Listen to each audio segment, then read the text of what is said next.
ठिकादार को खोलाखोली 10% पीसी मागुंट महिला जंत्री 7% पे अनुरोध करुँच ठिकादार किंतु जंत्री कहते चेयरमैन कहते समस्त 10%। तिर्तोल ब्लॉक रे पीसी कारोबार ऑडियो वायरल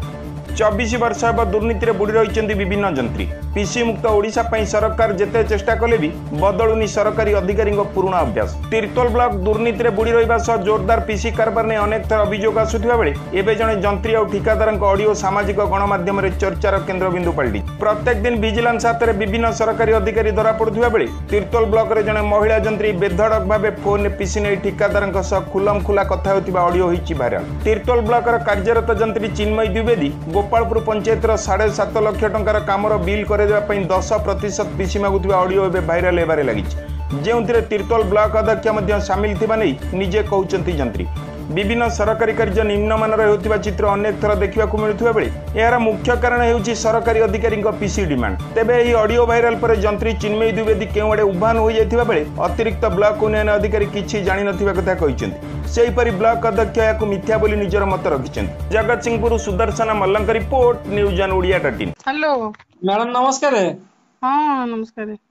मैडम से सौम्य बाबू को फोन करले कहले हमें 10% काटिची बोली सी कौन दे देलानी ना कौन ना देई ना आदि कहउतले कहले 10% मैडम कहले कहले मैडम मते कहले 7% बोली तुमको केम 10% कहले मुटे बुझी दे मैडम कहले ना मु से कहली जे से एबे चेयरमैन सब समस्त मन 10 कहिसेंदी कोन करियो समस्त तो देखंतु हम कहले जहा काम करियो हम सेमि भलो करी पूरा कलु पैसा देखुजंदी आपण केते खर्च होला आ जति न पाइबी कुछ हम करि कोन पाइबे कहले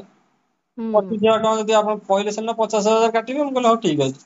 ए यदि 25,000 टका स्टेट कटि हम त किछि पाइबुनी हे जाई 5 5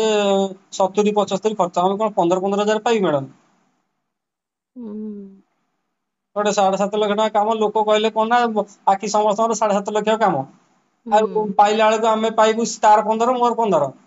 एते पैसा इन्वेस्ट करी मासे 1.5 मास एठी पैसा पुनी बिल हवार होई काम मासे लाइन ब्लॉक हेक रहले पैसा आपण निजे चिंता करंतु देखंतु कोन हो आपण ता कोइगिरी या कहंतु भलो काम होई 7% ये करंतु मैडम रिक्वेस्ट है कथा नले हम पूरा किछि पाइबु। ओ म देखु